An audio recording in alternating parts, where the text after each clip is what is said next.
Уважаемые граждане России, Chers citoyens russes, дорогие друзья, chers amis, сегодня aujourd'hui, считаю необходимым il me semble nécessaire к трагическим de revenir sur les événements tragiques происходящим qui se déroulent dans le Donbass и ключевым et вопросам sur les questions clés liées à la sécurité de la Russie. Начну с того, о чем говорил. Je vais commencer par ce que j'ai dit dans mon discours du 21 février de cette année. Речь о том, что вызывает у нас Je me réfère à ce qui nous préoccupe particulièrement, о тех à savoir les menaces fondamentales que font peser sur notre pays de manière démesurée et arrogante, pas à pas, année après année, les hommes politiques occidentaux irresponsables. Il s'agit de l'expansion de l'OTAN vers l'Est, du fait que ces infrastructures militaires s'approchent des frontières de la Russie. On sait très bien que depuis 30 ans, nous nous efforçons, avec persistance et patience, de parvenir à un accord avec les principaux pays de l'OTAN sur les principes de sécurité égale et indivisible en Europe. En réponse à nos propositions, ça n'a toujours été que soit des tromperies et des mensonges cyniques, ou des tentatives de pression et de chantage, alors que l'Alliance Atlantique, malgré toutes nos protestations et préoccupations, ne cesse de s'élargir. La machine de guerre est en marche, et, je le répète, elle s'approche très près de nos frontières. Pourquoi tout cela arrive-t-il? Pourquoi cette attitude arrogante consistant à parler dans l'optique de sa propre exclusivité, infaillibilité et permissivité? D'où vient cette attitude indifférente et dédaigneuse à l'égard de nos intérêts et de nos demandes absolument légitimes? La réponse est claire. Tout est clair et évident. L'Union soviétique s'est affaiblie à la fin des années 80, puis elle s'est effondrée. Tout ce qui s'est passé à l'époque est une bonne leçon pour nous aujourd'hui. Cela a mis en exergue que la paralysie du pouvoir et de la volonté est le premier pas vers la dégradation complète et l'oubli. Dès que nous avons perdu notre confiance en nous-mêmes, un certain temps, l'équilibre des pouvoirs dans le monde a été rompu. Cela a conduit à une situation où les traités et accords existants ne sont plus réellement en vigueur. La persuasion et les demandes n'ont aucun effet. Tout ce qui ne convient pas aux détenteurs de l'hégémonie, aux grands de ce monde, est qualifié d'archaïque, obsolète et inutile. Et inversement, tout ce qui leur semble avantageux est présenté comme la vérité ultime, est imposé à tout prix, de manière insolente, par tous les moyens. Ceux qui ne sont pas d'accord finissent à genoux. Ce dont je parle maintenant ne concerne pas seulement la Russie, et nous ne sommes pas les seuls à être préoccupés par cela. Il s'agit de l'ensemble du système de relations internationales, et parfois même les alliés des États-Unis eux-mêmes. Après l'effondrement de l'URSS, le monde a été de fait remodelé et les normes établies du droit international, dont les principales, fondamentales, ont été adoptées à la fin de la Seconde Guerre mondiale et ont largement consolidé ces résultats, ont commencé à gêner ceux qui se sont déclarés vainqueurs de la guerre froide. Bien sûr, dans la vie pratique, dans les relations internationales, dans les règles pour les organiser, il était nécessaire de prendre en compte les changements de la situation dans le monde et de l'équilibre même des forces. Mais cela aurait dû être fait de manière professionnelle, progressivement, avec patience, en prenant en compte et en respectant les intérêts de tous les pays, et en pleine conscience de leurs responsabilités.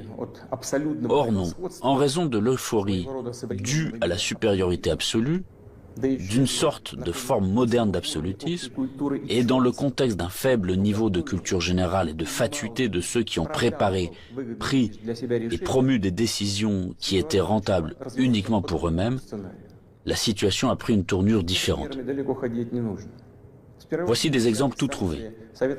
Tout d'abord, sans aucune autorisation du Conseil de sécurité de l'ONU, ils ont mené une opération militaire sanglante contre Belgrade. Ils ont utilisé des avions, des missiles en plein cœur de l'Europe. Plusieurs semaines de bombardements continus sur des villes pacifiques, sur des infrastructures vitales. Il est nécessaire de rappeler ces faits, car certains collègues occidentaux n'aiment pas se souvenir de ces événements.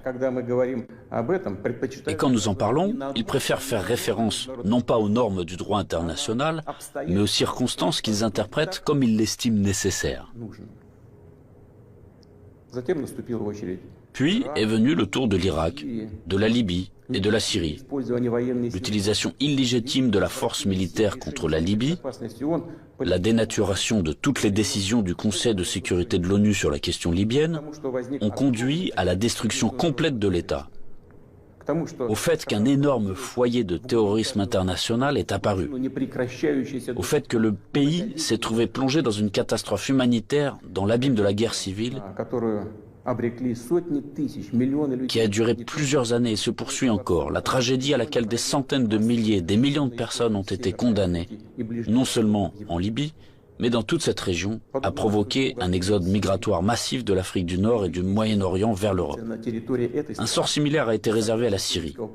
Les opérations militaires de la coalition occidentale sur le territoire de ce pays, sans le consentement du gouvernement syrien et sans la sanction du Conseil de sécurité de l'ONU, ne sont rien d'autre qu'une agression, une intervention.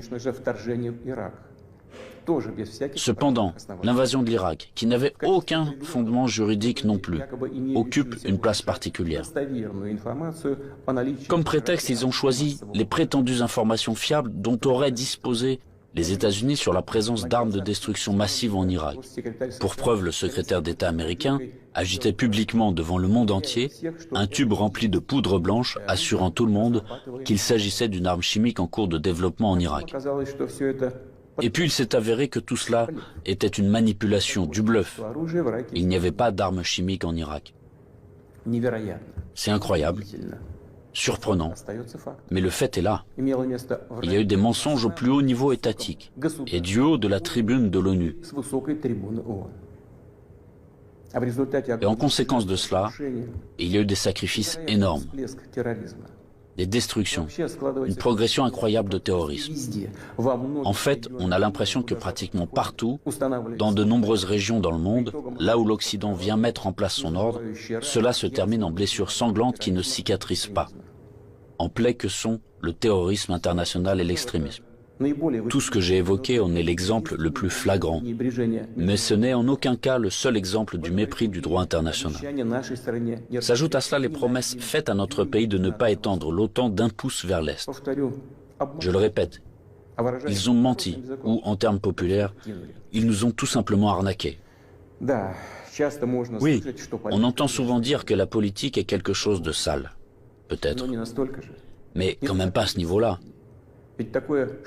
Après tout, un tel comportement de tricheur contredit non seulement les principes des relations internationales, mais surtout les normes de moralité et d'éthique généralement reconnues. Où sont la justice et la vérité ici? Ce ne sont que des mensonges et de l'hypocrisie. Par ailleurs, des hommes politiques, des politologues et des journalistes américains eux-mêmes écrivent et parlent du fait qu'un véritable empire du mensonge a été créé aux États-Unis ces dernières années. Difficile de ne pas être d'accord avec ça, c'est ainsi.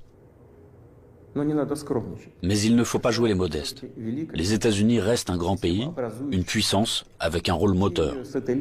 Tous leurs satellites non seulement leur donnent raison, avec résignation et humilité, ils se joignent à leur rhétorique pour n'importe quelle raison, mais ils copient également leur comportement. Ils acceptent avec enthousiasme les règles proposées. Par conséquent, nous avons toutes les raisons d'affirmer avec certitude que l'ensemble de ce qu'on appelle le bloc occidental, formé par les États-Unis à leur image, est, dans cet ensemble, cet empire du mensonge. Quant à notre pays, après l'effondrement de l'URSS, malgré toute l'ouverture sans précédent de la nouvelle Russie moderne, la volonté de coopérer honnêtement avec les États-Unis et d'autres partenaires occidentaux, et dans les conditions d'un désarmement quasi unilatéral, Ils ont immédiatement essayé d'aller jusqu'au bout, de nous achever, de nous détruire complètement. C'est exactement ce qui s'est passé dans les années 90, au début des années 2000, lorsque l'Occident, dit collectif, a soutenu très activement le séparatisme et les gangs de mercenaires dans le sud de la Russie. Quels sacrifices, quelles pertes tout cela nous a-t-il alors causé? Quelles épreuves avons-nous dû traverser avant de briser définitivement le terrorisme international dans le Caucase? Nous nous en souvenons et nous ne l'oublierons jamais. En fait, jusqu'à récemment, ils n'ont cessé de chercher à nous utiliser dans leurs propres intérêts, de détruire nos valeurs traditionnelles, de nous imposer leurs pseudo-valeurs, ce qui nous consumerait, nous, notre peuple, de l'intérieur. Ces attitudes qu'ils imposent déjà agressivement dans leur pays et qui conduisent directement à la dégradation et à la dégénérescence, car ils contredisent la nature humaine. Cela n'arrivera pas et personne n'y est jamais arrivé. Cela ne fonctionnera pas non plus maintenant.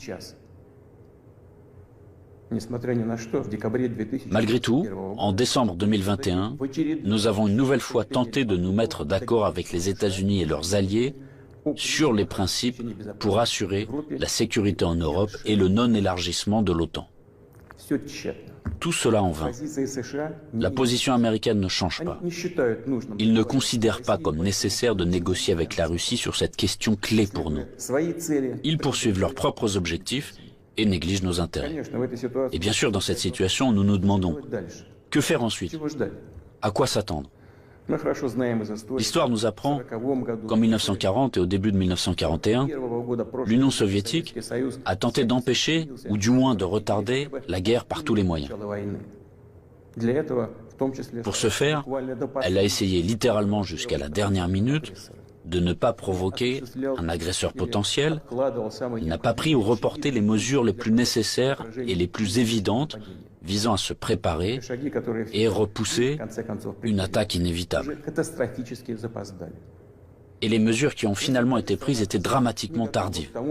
En conséquence, le pays n'était pas prêt à faire face à pleine capacité à l'invasion de l'Allemagne nazie qui attaquait notre patrie sans déclaration de guerre le 22 juin 1941. L'ennemi a été arrêté, puis écrasé, mais à un coût colossal. La tentative d'amadouer l'agresseur à la veille de la Grande Guerre patriotique s'est avérée être une erreur qui a coûté cher à notre peuple. Au cours des premiers mois de la guerre, nous avons perdu de vastes territoires stratégiquement importants et des millions de personnes. Nous ne ferons pas une telle erreur une deuxième fois. Nous n'en avons pas le droit. Ceux qui revendiquent la domination mondiale publiquement, en toute impunité et, je le souligne, sans aucune justification, nous déclarent, nous, la Russie, leur ennemi. En effet, ils disposent aujourd'hui de grandes capacités financières, scientifiques, technologiques et militaires. Nous en sommes conscients et nous évaluons objectivement les menaces qui nous sont adressées constamment dans le domaine de l'économie, ainsi que notre capacité à résister à ce chantage impudent et permanent. Je le répète, nous les évaluons sans illusion, de manière très réaliste. En ce qui concerne le domaine militaire, la Russie moderne, même après l'effondrement de l'URSS et la perte d'une grande partie de son potentiel, est aujourd'hui l'une des puissances nucléaires les plus fortes du monde, et elle dispose en outre d'avantages en ce qui concerne un certain nombre d'armes de pointe. Il ne devrait donc faire aucun doute qu'une attaque directe contre notre pays entraînerait une défaite et des conséquences désastreuses pour tout agresseur potentiel. Cependant, les technologies, y compris en matière de défense, évoluent rapidement. Le leadership dans ce domaine a changé et changera encore demain, tandis que la conquête militaire des territoires adjacents à nos frontières, si nous laissons cela se produire, se poursuivra pendant des décennies, ou peut-être pour toujours.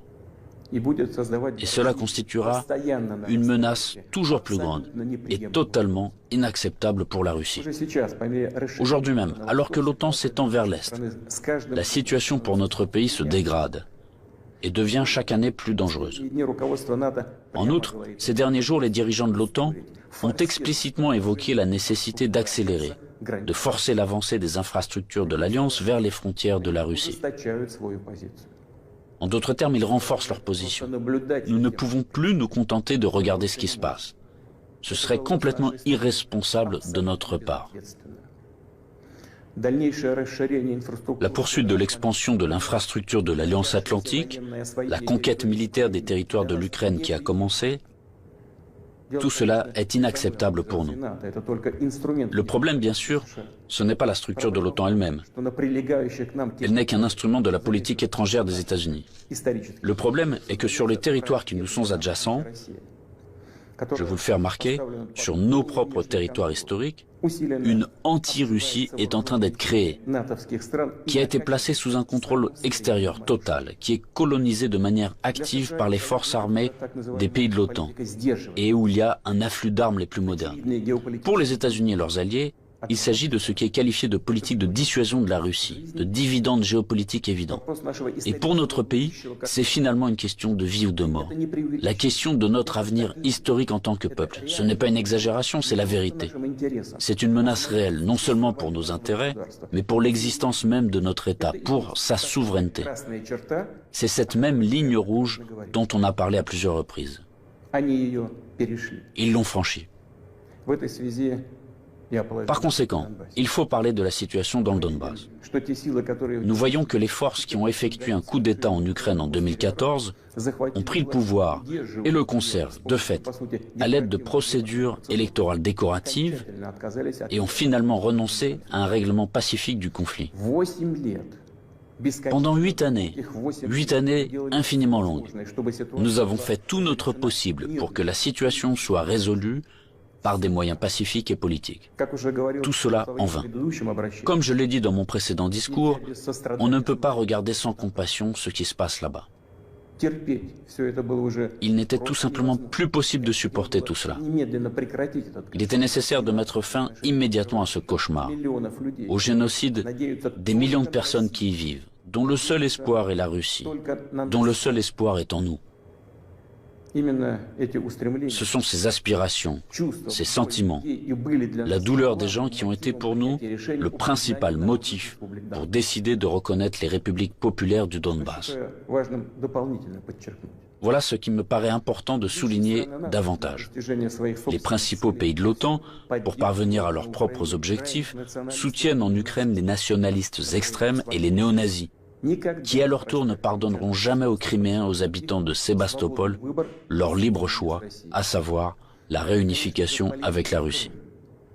Bien sûr, ils iront en Crimée, tout comme dans le Donbass, portant la guerre, afin de tuer, tout comme les punisseurs des gangs de nationalistes ukrainiens, complices d'Hitler pendant la Grande Guerre patriotique, qui massacraient des personnes sans défense.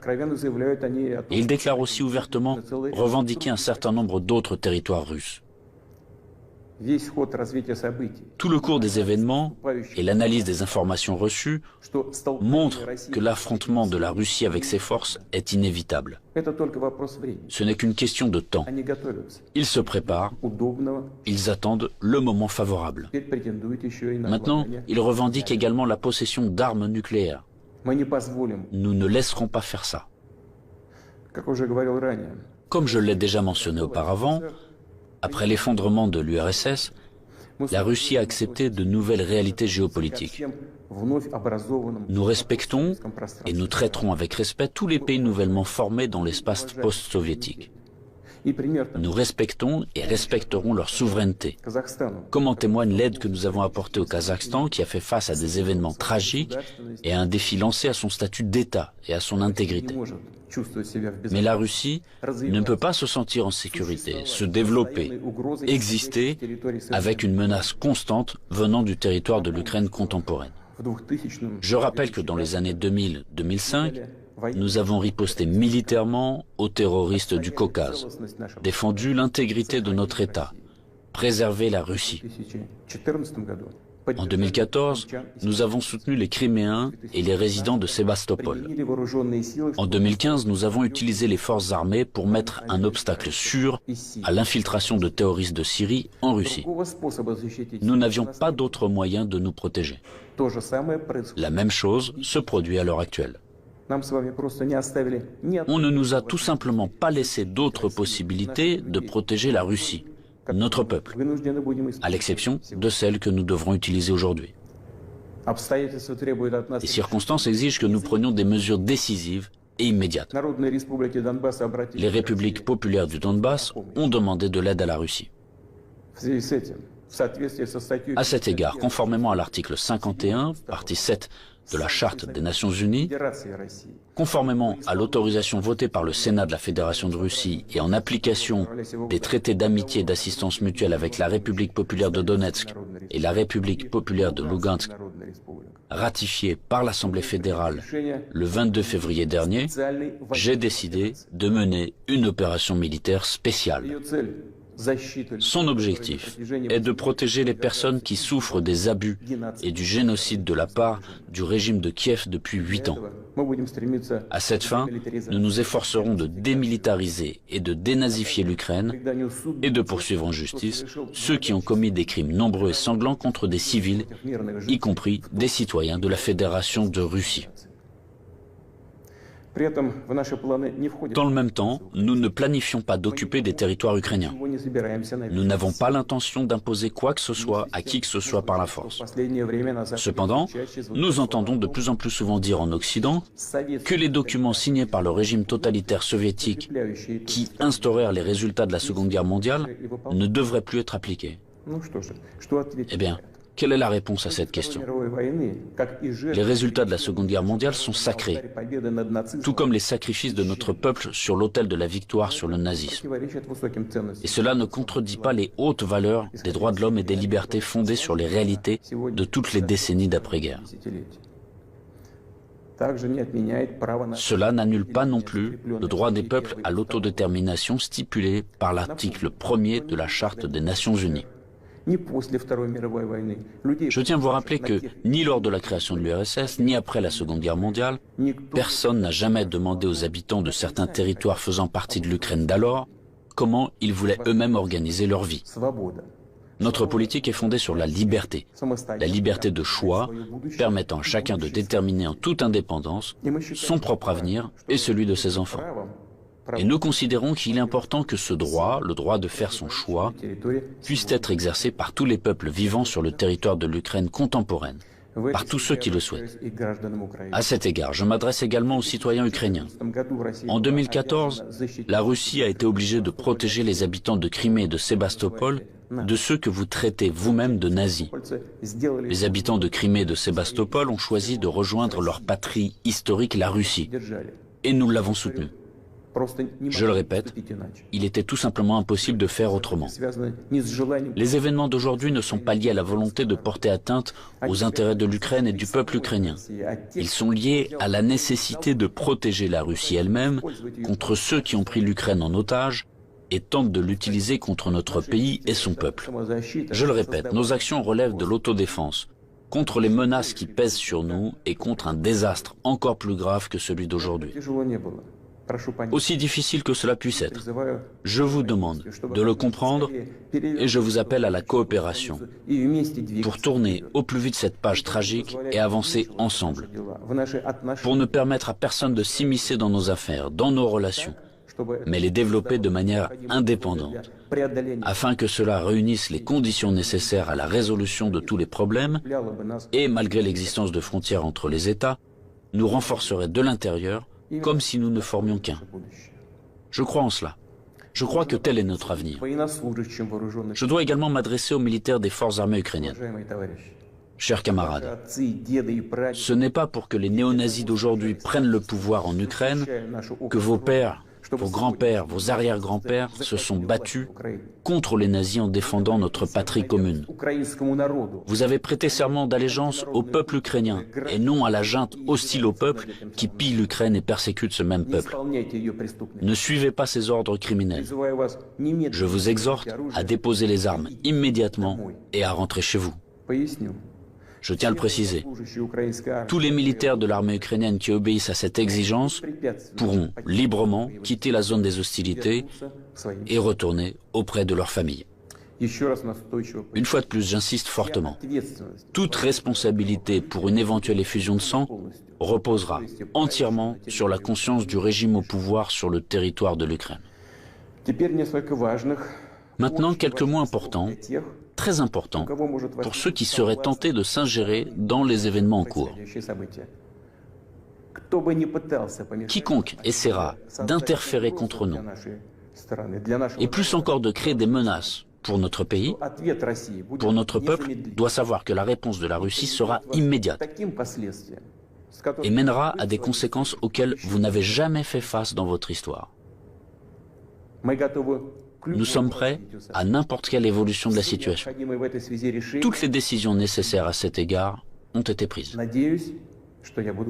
J'espère être entendu. Chers citoyens russes, le bien-être, l'existence même d'États et de peuples entiers, leur succès, leur viabilité, trouvent toujours leur origine dans le puissant système des racines englobant leur culture et leurs valeurs. L'expérience et les traditions de leurs ancêtres, et bien sûr, dépendent directement de la capacité à s'adapter rapidement à une vie en constante évolution, de la cohésion de la société, de sa volonté de se consolider, de rassembler toutes les forces pour aller de l'avant. Les forces sont toujours nécessaires, toujours. Mais la force peut être de qualités diverses. La politique de l'empire du mensonge que j'ai évoquée au début de mon intervention repose avant tout sur la force brutale et directe. Dans de telles situations, nous disons, quand il y a de la force, pas besoin d'avoir quelque chose dans la tête. Or, nous savons que la vraie force réside dans la justice et la vérité, qui sont de notre côté.